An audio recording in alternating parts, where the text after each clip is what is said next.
भारत में one nation one election का रास्ता साफ होता दिख रहा है। दरअसल वन नेशन वन इलेक्शन के प्रस्ताव को मोदी कैबिनेट की मंजूरी मिल गई है। ये लागू हुआ तो हम वैसी व्यवस्था में वापस चले जाएंगे जब देश में एक साथ लोकसभा और राज्य विधानसभाओं के चुनाव होते थे। इस वीडियो में हम चर्चा करेंगे कि वन नेशन वन इलेक्शन के लागू होने से क्या होगा। गौरतलब है कि केंद्र सरकार ने पूर्व राष्ट्रपति रामनाथ कोविंद की अध्यक्षता में एक कमेटी का गठन किया था।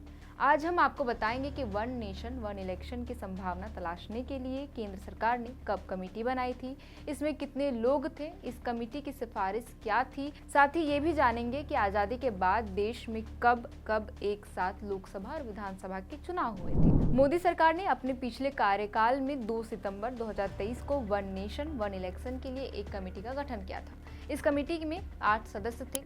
कमेटी के अध्यक्ष राष्ट्रपति रामनाथ कोविंद थे।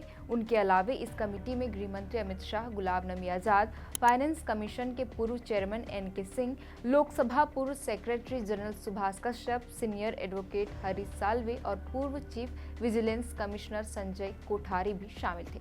जबकि केंद्रीय कानून मंत्री अर्जुन राम मेघवाल कमेटी के स्पेशल मेंबर बनाए गए थे। कमेटी को यह जिम्मेदारी दी गई थी कि वह देश में एक साथ चुनाव कराने की संभावना तलाशे। इस संबंध में एक विस्तृत रिपोर्ट सौंपे। गठन के ठीक 7 महीने बाद 14 मार्च 2024 को कमेटी ने राष्ट्रपति द्रौपदी मुर्मू को अपनी रिपोर्ट सौंपी। करीब 191 दिनों के रिसर्च के बाद कमेटी ने 18,626 पन्नों की रिपोर्ट सौंपी थी। बहरहाल अब आपको बताते हैं कि कोविंद कमेटी ने क्या क्या सिफारिश की थी। मीडिया रिपोर्ट्स के मुताबिक कोविंद कमेटी ने साल 2029 में पूरे देश में एक साथ चुनाव कराने की सिफारिश की थी। इसके लिए संविधान में संशोधन की सलाह दी गई थी।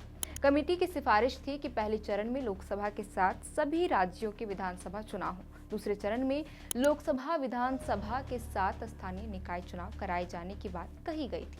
साथ ही पूरे देश में सभी चुनाव के लिए एक ही मतदाता सूची होने की बात कही गई थी।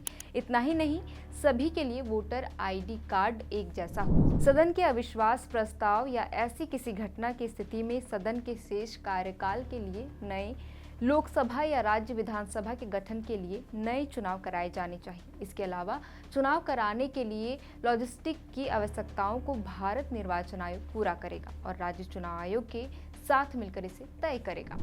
अगर वन नेशन वन इलेक्शन लागू हो जाता है तो ऐसे में क्या होगा? अगर ये लागू हो जाता है तो सभी राज्यों के विधानसभा चुनाव और लोकसभा चुनाव एक साथ कराए जाएंगे। एक पोलिंग बूथ में 2 मशीनें होंगी। वोटर एक मशीन से सांसद चुन सकें जबकि दूसरी मशीन से विधायक। गौरतलब है कि 11 घंटे की वोटिंग में ही प्रधानमंत्री भी तय हो जाएगा, साथ ही सारे राज्यों के मुख्यमंत्री भी। सरकार का तर्क है कि चुनाव साथ होता है तो पैसों की बचत होगी, सुरक्षा बलों और प्रशासनिक अमलों पर भी बोझ कम होगा। इसी क्रम में आगे बढ़ते हैं। अगर ये लागू हो जाता है तो ये पहली दफा नहीं होगा जब देश में इस तरह का एक साथ चुनाव होगा।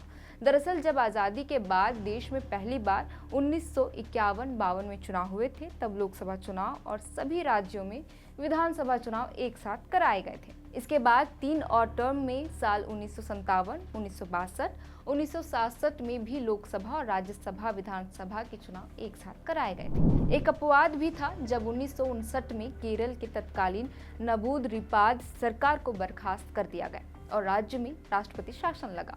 लोकसभा और विधानसभा के चुनाव साथ कराने का क्रम भंग हुआ। 1967 में हुए चुनाव के बाद 1968 और 1969 में कुछ राज्यों की विधानसभा भंग कर दी गई और आखिर में साल 1970 में लोकसभा भी भंग हो गई, जिसके बाद ही चुनाव अलग अलग होने लगे।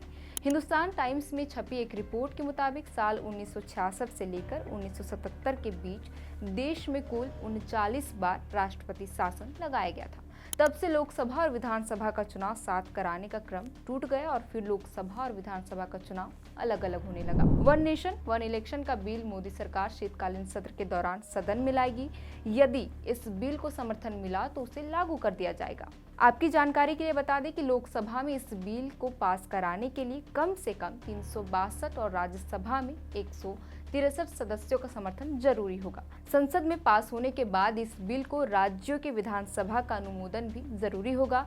15 राज्यों की विधानसभा से भी इस बिल को पास करवाना जरूरी है। इसके बाद राष्ट्रपति के हस्ताक्षर के बाद ही ये बिल कानून बन सकेगा। हमारी यह रिपोर्ट आपको कैसी लगी हमें कमेंट कर जरूर बताएं। फिलहाल के लिए इस वीडियो में इतना ही। हमारा नाम है श्रेया रतन और आप देख रहे थे द फोर्थ पिलर। बहुत बहुत शुक्रिया।